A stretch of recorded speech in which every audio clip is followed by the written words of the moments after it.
বেনজিরের বাড়ি, গাড়ি, নারী ও আরও খবর। নাগরিক টিভি স্পেশাল রিপোর্ট। প্রিয় দর্শক, পুলিশের আইজি বেনজির আহমেদকে নিয়ে আমাদের ইতিপূর্বে প্রচারিত স্পেশাল রিপোর্টটি নিয়ে আপনাদের ব্যাপক সাড়ার পর অনেকেই অনুরোধ করেছিলেন এই কুখ্যাত পুলিশ প্রধানের দুর্নীতি, নারীঘটিত কেলেঙ্কারি, ক্ষমতার অপব্যবহার ও সেনাবাহিনীর প্রতি বিদ্বেষ নিয়ে একটি অনুসন্ধানী রিপোর্ট প্রচার করার জন্য। আপনাদের অনুরোধের প্রতি শ্রদ্ধা জানিয়ে আজ আমরা প্রচার করতে যাচ্ছি বেনজির আহমেদকে নিয়ে আমাদের আরেকটি স্পেশাল রিপোর্ট। তো চলুন প্রবেশ করা যাক আমাদের মূল রিপোর্টে। প্রিয় দর্শক, পর্দায় আপনারা আনন্দ হাউজিং নামের যেই আবাসন প্রকল্পটির বিজ্ঞাপনের ছবি দেখতে পাচ্ছেন, এখানে বেনজির আহমেদের কোটি কোটি টাকার শেয়ার রয়েছে। বলার অপেক্ষা রাখে না, এই শেয়ার তিনি কিনেছেন অবৈধ উপায়ে অর্জন করা অর্থে। তাছাড়া গাজীপুরের ভাওয়াল এলাকাতে বেনজির আহমেদের একটি বিলাসবহুল রিসোর্টও রয়েছে, যার ছবি নাগরিক টিভির অনুসন্ধানী দল জোগাড় করেছে। শুধু তাই নয়, বেনজির আহমেদ সেন্ট মার্টিন এলাকাতে 170% জমি কিনেছেন। এ খবর পাবার পর সেখানে ছুটে যায় নাগরিক টিভির অনুসন্ধানী দল এবং তারা ধারণ করে নিয়ে আসে সেই জমির ভিডিও চিত্র। বেনজির আহমেদ, সাবেক সেনাপ্রধান আজিজ আহমেদ এবং একজন সাবেক নৌবাহিনী প্রধান মিলিতভাবে এই জমিটি ক্রয় করেছে। আমরা বেনজিরকে নিয়ে করা আমাদের পূর্বের স্পেশাল রিপোর্টে উল্লেখ করেছিলাম, বেনজিরের আইকন টাওয়ারের বাসার ফার্নিচার বিনামূল্যে সরবরাহ করেছিল আক্তার ফার্নিচার্স। আমাদের রিপোর্টকে চ্যালেঞ্জ করেছিলেন প্রতিষ্ঠানটির ব্যবস্থাপনা পরিচালক। প্রিয় দর্শক, আমরা আবারও জোর দিয়ে বলতে চাই, আমাদের রিপোর্টটি সম্পূর্ণ সত্য। আইকন টাওয়ারের যে ডেকোরেশন আক্তার ফার্নিচার্স করে দিয়েছে তা তারা এমনি করে দেয়নি। বেনজির আইজিপি হওয়ার আগে পুলিশের বিভিন্ন ইউনিটে ফার্নিচার কেনা হতো নিজ নিজ ইউনিট থেকেই। পুলিশ হেডকোয়ার্টার থেকে টাকা যেত এবং তারা তাদের পছন্দের ঠিকাদার দিয়ে ফার্নিচার ক্রয় করত। কিন্তু দুর্নীতিবাজ বেনজির আইজিপি হওয়ার পর এই ফার্নিচার ক্রয় সেন্ট্রালি পুলিশ হেডকোয়ার্টারের কন্ট্রোলে নিয়ে এসেছে। এখন শুধু আক্তার, ব্রাদার্স ও হাতিল এই তিনটি প্রতিষ্ঠান থেকেই ফার্নিচার ক্রয় করা হয়। মূলত এই তিন প্রতিষ্ঠান মিলে তার আইকন টাওয়ারের বাসা ডেকোরেশন করে দিয়েছে। আক্তার করেছে মূল ডেকোরেশনের কাজ এবং যা খরচ হয়েছে তা এই তিন প্রতিষ্ঠান মিলে শেয়ার করেছে।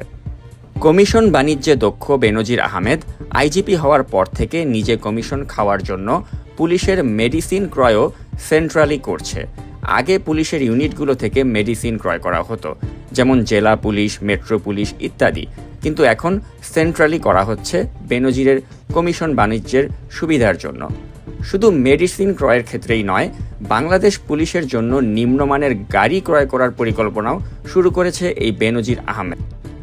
হাভাল ব্র্যান্ডের নিম্নমানের চায়না গাড়ি ক্রয়ের পরিকল্পনা শুরু করেছে বেনজির এবং এ ক্রয়ের মূল উদ্দেশ্যই হল কমিশন বাণিজ্য। বেনজির আহমেদের নারী কেলেঙ্কারির প্রসঙ্গ উঠলেই সবচেয়ে বেশি আলোচিত হয় বিদ্যা সিনহা মিমের সাথে তার অবৈধ সম্পর্কের বিষয়টি। মিমের সাথে সম্পর্কের কারণে বেনজিরের সংসার ভাঙারও উপক্রম হয়েছিল। পরবর্তীতে প্রধানমন্ত্রীর হস্তক্ষেপ কামনা করেছিলেন বিদ্যা সিনহা মিম এবং অনেক কষ্টে তিনি বেনজিরের থেকে নিজেকে রক্ষা করতে পারেন। মিমের সাথে সম্পর্কের বছরখানেক আগে অবশ্য বেনজিরের রক্ষিতা ছিলেন চলচ্চিত্রের সমালোচিত নায়িকা কেয়া। কেয়ার সাথে বনিবনা না হওয়ায় 2011 সালের ডিসেম্বর মাসে মাদক মামলার নাটক সাজিয়ে কেয়াকে আটক করান বেনজির। 30তম পুলিশ বিসিএসের সোনালী সেনের সাথেও বেনজিরের অবৈধ সম্পর্ক ছিল। বেনজিরের স্ত্রী যখন তা জানতে পারে, তখন বেনজিরের স্ত্রীর অনুরোধে তার সংসার বাঁচানোর জন্য সোনালীকে খুলনা মেট্রোতে বদলি করে ঊর্ধ্বতন কর্তৃপক্ষ। বেনজির র্যাবের ডিজি থাকাকালীন সময়ে পুলিশ কর্মকর্তা সোনালী সেনের সাথে তার এই অবৈধ সম্পর্কটি গড়ে উঠেছিল। তাছাড়া মৌ নামের বাংলাদেশ বিমানের একজন এয়ার হোস্টেসের সাথেও তার সম্পর্কের কথা ছড়িয়েছিল। মশিউর রহমান মামুন নামের নিরাপরাধ একজন ব্যক্তিকে বেনজির আহমেদ গুম করে। পরবর্তীতে তাকে মিথ্যা মামলায় অভিযুক্ত করে আটক দেখান। এই বেনজিরের পরিকল্পনাতেই 2015 সালে মাহমুদুর রহমান মান্নার একটি ভাইবার কল রেকর্ড ফাঁস করে নিরাপরাধ মামুনকে অপরাধী সাজিয়ে জেল খাটান বেনজির। আর যে ক্যাসেট বাজাচ্ছে, আমি বলছি যে আমার সাথে একজন কথা বলেছে, কিন্তু এগুলো বলেনি যে আপনারা বলছেন, আর এই ঘটনা এটাও আমি আপনাদের সাথে চ্যালেঞ্জ করতে পারবো। এই ঘটনা প্রত্যেকে কি বের করেছে। মামুন নামে যে ব্যক্তিটির কথা বললো, মামুন নামের এই ব্যক্তির কণ্ঠের সাথে আপনি যার সাথে কথা বলেছেন বলে তারা প্রচার করছেন, ওই কণ্ঠের কোনো মিল পাওয়া যায়নি।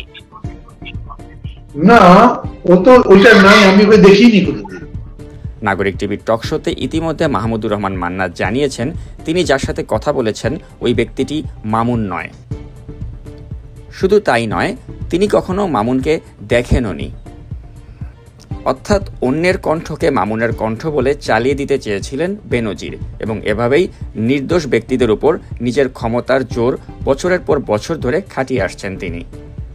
প্রিয় দর্শক, এই বেনজির আহমেদ একজন ভয়ঙ্কর সেনাবাহিনী বিদ্বেষী পুলিশের আইজি এবং এ কারণেই আমাদের দেশপ্রেমিক সৎ সেনাবাহিনীর কোনো কর্মকর্তাই তাকে মোটেও পছন্দ করেন না। মেজর সিনহা হত্যার পর সেনাপ্রধানের সাথে কক্সবাজারে গিয়েছিলেন বেনজির এবং সেনা কর্মকর্তা এবং সেনাপ্রধানের সামনেই তিনি যেভাবে তার হাতে থাকা লাঠিটি ঘুরাচ্ছিলেন সেটাকে অনেক সেনা অফিসার বেনজির আহমেদের বেয়াদবি হিসেবেই দেখেছিলেন। প্রিয় দর্শক, আমরা আমাদের স্পেশাল রিপোর্টের শেষ প্রান্তে পৌঁছে গিয়েছি। যুক্তরাষ্ট্রের নিষেধাজ্ঞায় থাকা বেনজির আহমেদ ওমরার জন্য সৌদি আরবে আছেন। সেখান থেকে জার্মান যাওয়ার কথা তার সেনজেন ভিসা রয়েছে, যা দিয়ে তিনি ইউরোপীয় ইউনিয়নের হেড অফিসে যাওয়ার চেষ্টা করবেন বলে আমরা জানতে পেরেছি। ইতিমধ্যে গুমের বিষয়ে কিছু ডকুমেন্টস জোগাড় করেছেন তিনি। গুম হওয়া মানুষদের বাড়ি বাড়ি গিয়ে তাদের থেকে জোর করে কাগজে স্বাক্ষর নিয়ে সেগুলো কম্পাইল করে ডকুমেন্টস তৈরি করেছেন এই কুখ্যাত আইজি। জোর জবরদস্তি করে আদায় করা তার এই মিথ্যা ডকুমেন্টগুলো কি পারবে তাকে ইউরোপীয় ইউনিয়নের নিষেধাজ্ঞা থেকে বাঁচাতে? সেটাই এখন সচেতন মহলের প্রশ্ন।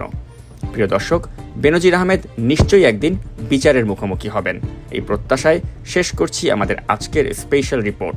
এতক্ষণ সাথে থাকার জন্য ধন্যবাদ।